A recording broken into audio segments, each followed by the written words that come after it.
السلام علیکم ورحمۃ اللہ وبرکاتہ۔ محترم حاضرین، مجلس کے آداب یہ ہیں کہ مل کر بیٹھیں۔ جو حضرات پیچھے کرسیوں پر بیٹھے ہوئے ہیں، اگر وہ مجبور ہیں، معذور ہیں، تو یقیناً وہ اپنی کرسیوں پر بیٹھ سکتے ہیں، لیکن ہم دیکھ رہے ہیں کہ بہت سارے نوجوان مجلس سے الگ ہیں، کرسیوں پر بیٹھے ہوئے ہیں۔ ان سے گزارش ہے ادباً کہ برائے مہربانی مجلس میں شامل ہو جائیں۔ یہ اہل حدیثوں کی مجلس ہے، اور اہل حدیث صرف نام کے اہل حدیث نہیں ہوتے ہیں بلکہ عمل کے اہل حدیث ہوتے ہیں۔ اللہ کے نبی صلی اللہ علیہ وسلم نے مجلس کے تعلق سے فرمایا کہ مجلس میں کشادگی پیدا کرو، مل جل کر بیٹھو۔ اس لیے پیچھے جو حضرات بیٹھے ہوئے ہیں، کرسیوں پر ہیں، ان سے گزارش ہے اگر وہ معذور ہیں تو یقیناً اپنی کرسیوں پر بیٹھیں، لیکن جو نوجوان بیٹھے ہوئے ہیں ان سے گزارش ہے یا جن کو کوئی مجبوری نہیں ہے ان سے بھی گزارش ہے کہ وہ آگے تشریف لے آئیں اور مجلس میں شامل ہو جائیں۔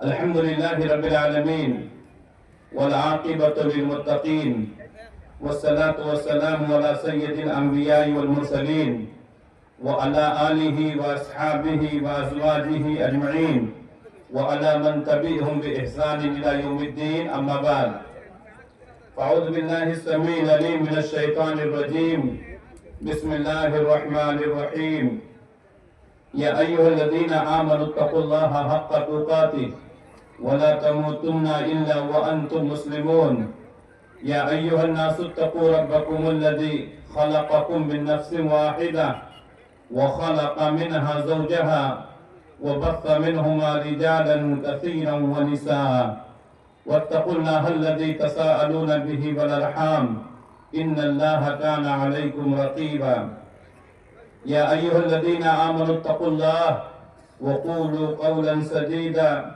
يصلح لكم أعمالكم ويغفر لكم ومن يطع الله ورسوله فقد فاز فوزا عظيما۔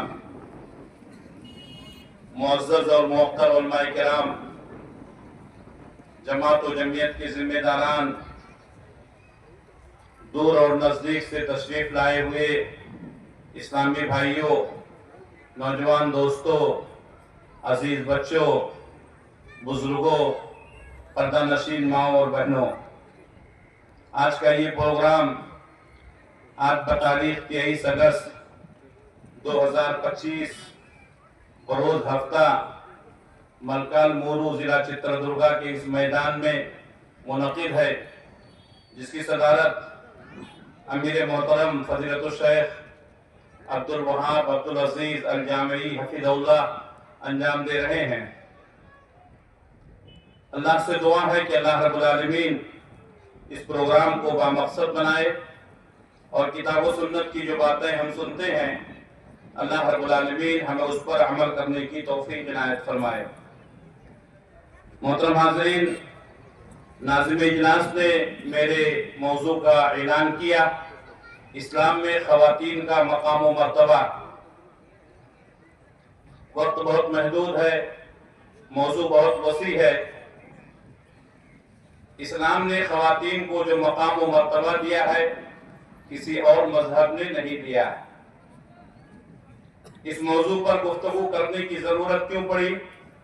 اس لیے کہ اغیار، اسلام کے دشمن یہ باور کرانے کی کوشش کرتے ہیں کہ اسلام مسلم عورتوں کو دباتا ہے، ان کے حقوق کو دباتا ہے، مسلم خواتین آزادی کے ساتھ زندگی نہیں گزار سکتی ہیں، مسلم خواتین کے اوپر پریشر رہتا ہے، مسلم خواتین کو گھروں میں کے اندر قید کر دیا جاتا ہے۔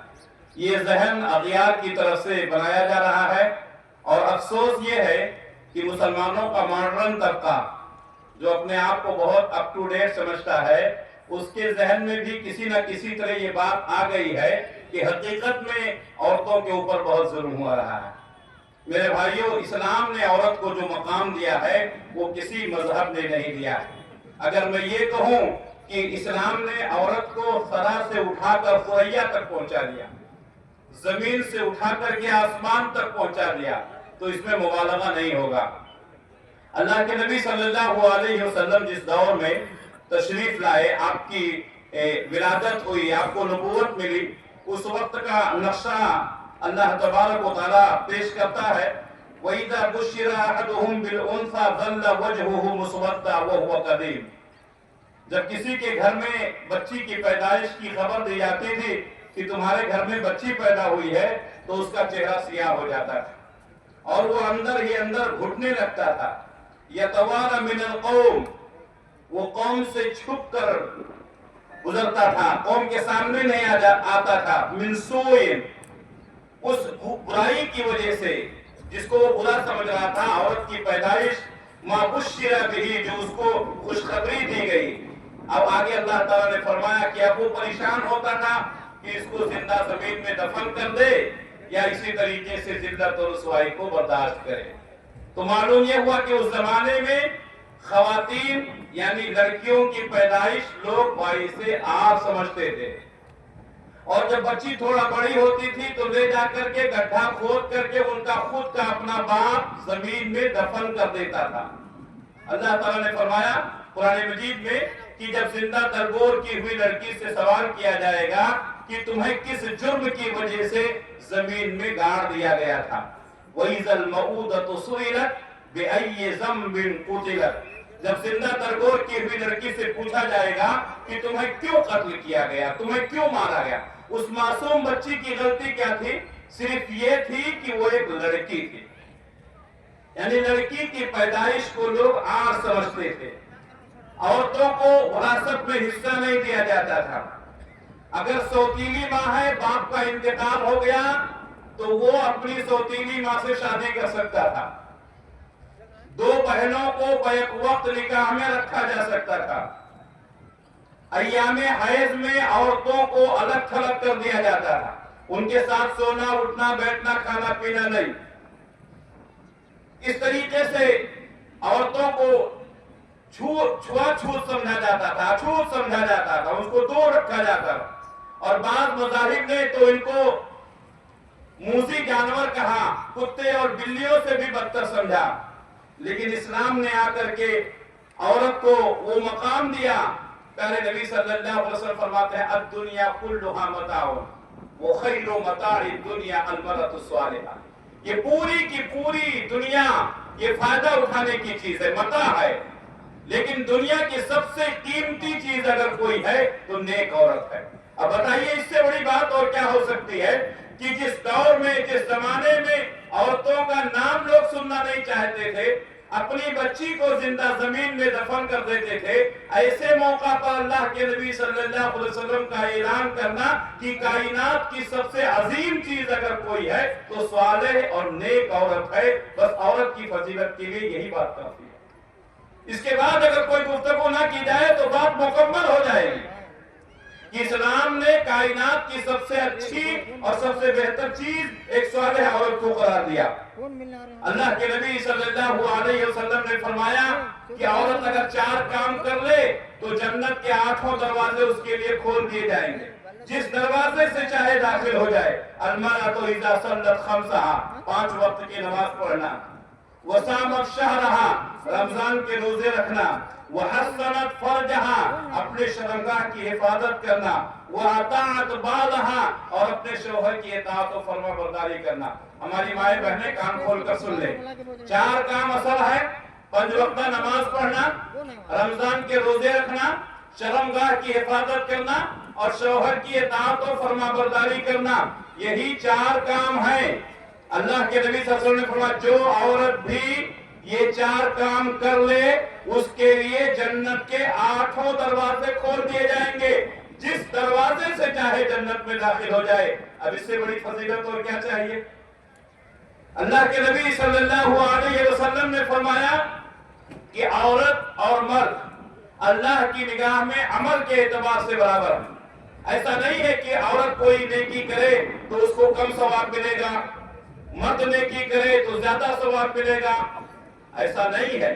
اللہ تبارک و تعالیٰ نے بھی یہی بات فرمائی، من عمل صالحا من ذکر او انثى، کوئی بھی عمل کرے، نیک کام کرے، چاہے وہ مذکر ہو یا مؤنث،